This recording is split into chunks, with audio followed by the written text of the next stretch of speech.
Well, I've hiked into a local stream, about an hour or a drive from Durango, about a 45-minute hike.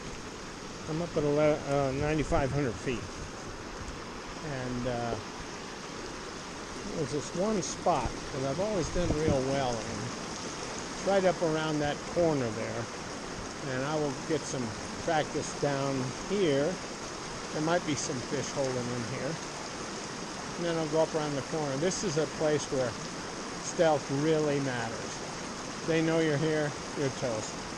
Holding over by that rock. Little one just went up here. This is one of those one cast opportunities. There we go. Oh! And spit it out. Try again. Maybe the little one. There you go. Now these are cutthroat trout. Cutthroats are the state trout. Actually, greenbacks are the state trout. These are West Slope types. But they are stunning. Large spots, mostly towards the tail. Red belly, this is a male. And that famous Jack the Ripper slash on their neck.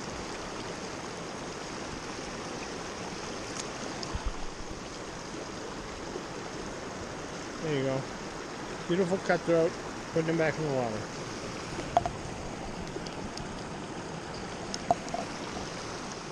This is the fly I'm using. One of my go-tos, Adam's Irresistible Wolf. Doesn't look like anything in particular. It looks a lot like a lot of things. Okay, this is the nymph. It's got a little weighted bead on the front to make it sink. It's about the size of the big one we saw under the rock, so we know they're in here. And then what you want to do is decide how deep you want it to sink. And I want it to be right about there. So I'm going to put this on here. It's a little stick-on foam float called a strike indicator.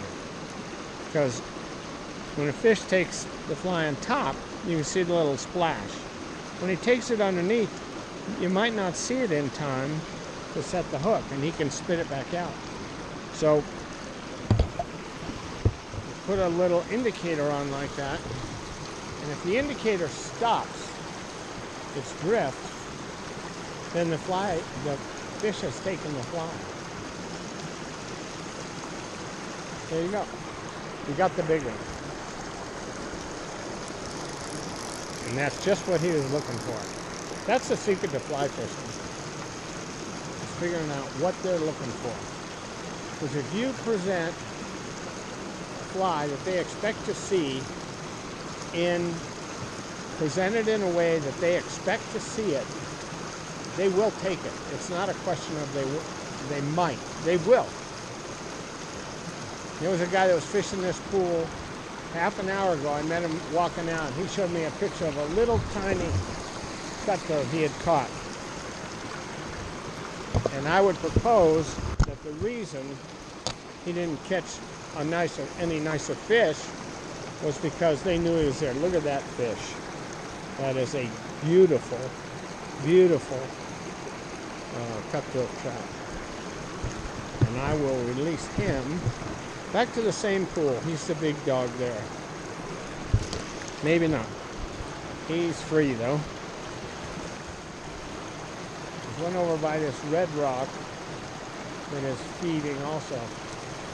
Another thing you can tell when trout are feeding, if they break the surface, when they go back under, they will clear the air out of their gills and they'll make little bubbles on the surface.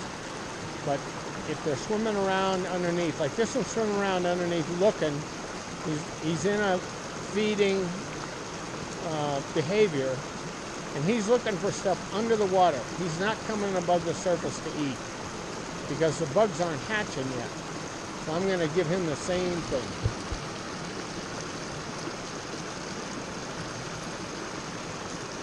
He looked at it.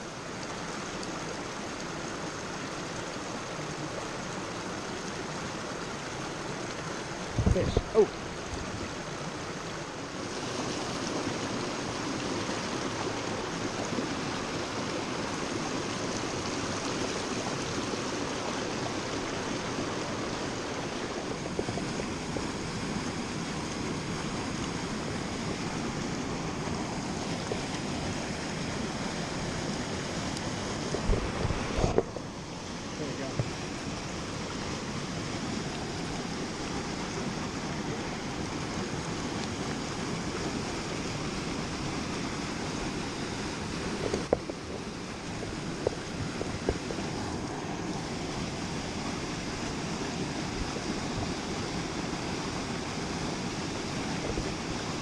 Another nice cut there. Like that brown nymph. Lost my hemostats. I'm famous for that. So, another good day. Very far hike, it's close to home. Fish here don't wake up till about 11. So people come real early are done and the pools are rested by the time I come out.